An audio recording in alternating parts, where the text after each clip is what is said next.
예, 안녕하세요. 네. 먼저 오전에 젊은 빙상인연대 기자회견, 예, 성추행 피해자가 6명이 더 있다는 거죠? 예, 그렇습니다. 이 6명은 이 젊은 빙상의 연대 측에서 이 확인을 거쳐서 밝힌 숫자이고요. 이 예. 중에 두 명에 대해 이 두 명의 가해자에 대해서 이제 이 고발을 하겠다 이렇게 밝힌 내용이죠. 예. 그런데 그 피해자도 그렇고 가해자도 그렇고 오늘 실명 공개는 없었네요. 그 부분을 가지고 이제 젊은 빙상인 연대가 굉장히 고민을 많이 했습니다. 이제 그래서 예. 애초에 얘기했던 기자회견 일정까지 늦추면서 이제 고민을 많이 했는데 예. 우선은 젊은 빙상인 연대 쪽에서도 이 공개에 나선 이 선수들의 심리적인 불안 그리고 또 이 2차 피해에 대한 걱정이 있어서 실명은 결국 공개하지 않았고요. 예. 이 가해자에 대한 실명도 공개는 하지 않았는데, 이 가해자의 경력과 형사 고발하겠다라는 원칙을 밝혔죠. 예. 형사 고발 절차에 들어가게 되면 피해자, 가해자는 드러날 수밖에 없겠네요. 어쨌든. 예, 그렇게 되겠죠. 지금까지 확인됐다는 그 6명의 피해는 뭡니까? 다 성추행입니까? 아니면 성폭행까지 가는 겁니까? 성추행입니다. 아, 성추행인데, 네. 이 젊은 빙상인 연대가 가장 이제 중요시하는 부분이 성추행이 있었고, 성추행 가해자에 대한 적절한 제재가 없었다는 예, 거죠. 예, 오히려 이 예, 성추행 부분을 덮으려고 했던 것에 바로 이제 그 부분이 예, 빙상연맹의 가장 이제 큰 이 구조적인 잘못이 있다라고 지적을 하는 겁니다. 예. 즉, 그런 피해를 입고 이걸 알렸다는 거죠. 그런데 가해자를 오히려 처벌하기는커녕 덮으려고 했다. 그리고 그 덮으려고 하는 그 모든 것의 핵심 배후에 전명규 교수가 있다. 이거죠. 예, 이제 그 부분은 이제 오늘 밝힌 건데요. 예, 그러니까 그동안은 이 전명규 전 부회장을 거론하지는 않았었거든요. 배후가 있다라고만 얘기를 했는데, 네, 젊은 빙상인연대가 오늘 기자회견에서 물론 이제 피해 선수도 어떤 피해를 입었는지도 중요하지만 네, 이 모든 것이 이제 구조적으로 덮어지고 은폐되고 또 이 가해자가 다시 현장으로 복귀하게 되는 이 배후에는 예. 전명규 교수가 있기 때문에 이분이 한 체대에서도 물러나서 빙상계를 완전히 떠나야지 빙상계 개혁이 시작이 되는 거다라는 것을 이제 주장을 하는 거죠. 그렇죠. 그러면서 그 피해자가 전명규 교수와 주고받은 문자도 일부 공개가 됐던데 예. 어떤 내용이었죠? 그러니까 오늘 그 피해자 한 명이 성추행을 당하고 이 성추행 당한 사실을 전명규 교수에게 문자로 알렸거든요. 네. 일종의 이제 좀 도와달라, 구제해달라, 이런 이제 의사표시를 한 거죠. 예. 이에 대해서 이제 전명규 교수가 이제 답장으로 내밀은 문자는 너가 이 판을, 그곳을 너가 네. 벗어나야지 해결이 된다. 예. 이런 요지의 이제 답장이었는데 결국은 피해를 받은 선수가 예. 이 쇼트트랙 운동을 그만두게 됐죠. 네. 이런 기자회견이 있고 불과 몇 시간 지나지 않아서 전명규 교수가 기자회견을 하면서 자신은 그런 무슨 폭행이나 성추행, 성폭행 전혀 몰랐다. 그렇게 예. 주장하고 있지 않습니까? 예, 이 책임감은 느끼지만 이 예. 성폭행과 또 상습적인 폭행이 있었다라는 것은 몰랐다라고 얘기를 했고요. 그리고 네. 오늘 이제 기자회견에서 예. 일종의 그 자문 변호사를 대동을 했거든요. 예.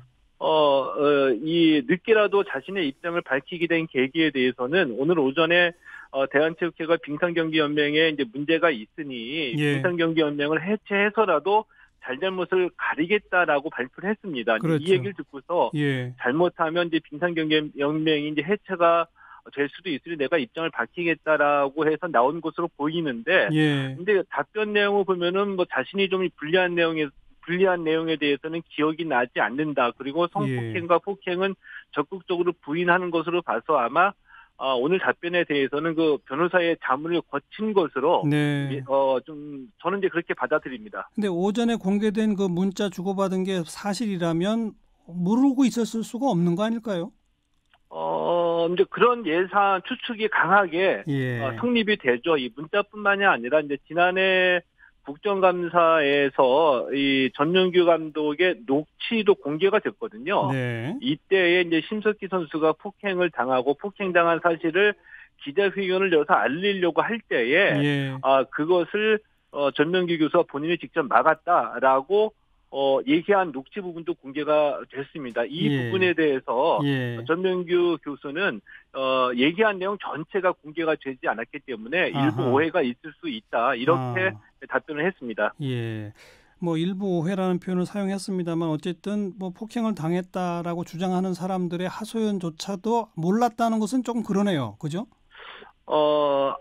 그 부분에 대한 전명규 교수의 해명은 예. 심석희 선수가 이제 초등학교 때 조재범 전 코치를 만났고요. 네. 한체대에 입학은 했지만 국가대표로 선발이 됐기 때문에 한체대보다는 이 태릉 선수촌에서 더 많은 훈련을 했다 때문에 자신이 심석희 선수를 만날 수 있는 기회가 없었다. 그래서 폭행 사실은 몰랐다라고 얘기를 하는데 예. 아무리 그래도 자신이 교수로 있는 학교에 입학한 선수인데 한 번도 만나지 못했을까? 파악하지 못했을까? 예. 는 조금 좀 석연치 않은 대목이 있죠. 예. 그리고 오늘 전명규 교수는 젊은 빙상인 연대의 특정 소속원이 지금 그 심석희 선수를 폭행한 그 조 전 코치에게 전명규 자기의 비리를 알려주면 합의서를 써주겠다라고 했다는 약간의 음모론 비슷한 주장을 폈는데 이건 사실일까요? 그런 부분들은 이제 시시비비를 가려봐야지 되겠죠. 네. 일단 전명규 교수가 오늘 기자회견에서 전체적인 답변을 하기 전에 전제로 삼은 것이 일단 그러니까 빙상계 파벌 싸움이다라고 이제 구도를 만들었거든요. 이 얘기는 자신이 이제 그동안 빙상계의 숨은 권력이라고 많은 매도를 당해왔지만 이에 반해서 젊은 빙상인 연대는 자신을 음해하려고 하는 반대쪽 세력의 얘기다라고 이제 전제를 하고서 이제 그런 구도를 만들어 놓은 겁니다. 그리고 그중에 이제 대표적인 일종의 이제 국민들이 보기에 좀 이 눈살을 찌푸릴 수 있는 진흙탕 싸움 같은 합의서를 종용하고 비리를 알려주면은 또 뭐를 그 감경하도록 도와주겠다 이런 얘기들이 이제 공개가 된 거죠. 예. 자, 최동호 소장 보기에는 어떻습니까? 이게 뭐 파벌 싸움입니까? 아니면 막강한 이 빙상계의 황제 같은 존재가 모든 폭행과 이런 것들을 계속 은폐해왔던 겁니까? 뭐가 맞는 거예요? 근데 그 부분은 정확하게 가려져야지 되겠죠. 왜냐하면, 이 전명규 교수에 대한 부분은 우리 국민들도 좀 너무 피곤할이만큼 2010년 밴쿠버 올림픽부터 시작해서 계속 반복이 되고 있는 거거든요. 그렇죠. 그리고 피해자는 분명히 있습니다. 있고, 이 빙상인 연대에서 그동안 고민하다가 오늘 드디어 전명규라는 이름 실명을 공개하면서 정면으로 거론한 거였었거든요. 때문에 누구 얘기가 옳은지는 뭐 경찰이나 아니면은 뭐 사법기관의 그 수사가 있다고 하더라도 이번 기회에 전명규 교수가 억울한지 아니면 그동안 지탄받았던 행위를 했는지 정확하게 명명백백하게 밝혀졌으면 좋겠습니다. 그래야지 빙상계가 조용해질 것 같습니다. 조재범 전 코치, 그다음에 또 추가로 고발하겠다는 지도자, 이런 사람들은 고발이 들어가면 수사에 착수하겠습니다만 전명규 교수는 지금 누가 고발하거나 하지는 않은 거 아닌가요? 그 최소한 수사 과정에서 전명규 교수로부터 은폐 지시가 있었다라는 정도는 밝혀지리라고 보고요.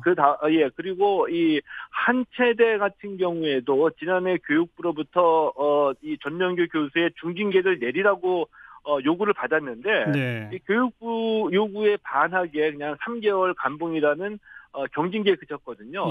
한체대 얘기도 젊은 빙상인연대가 계속 지적하고 나올 가능성이 있습니다. 이렇게 되면은 전명규 교수 얘기가 더 나오게 되겠죠. 그렇게 되면 전명규 교수도 수사 대상에서 벗어나기 어렵다.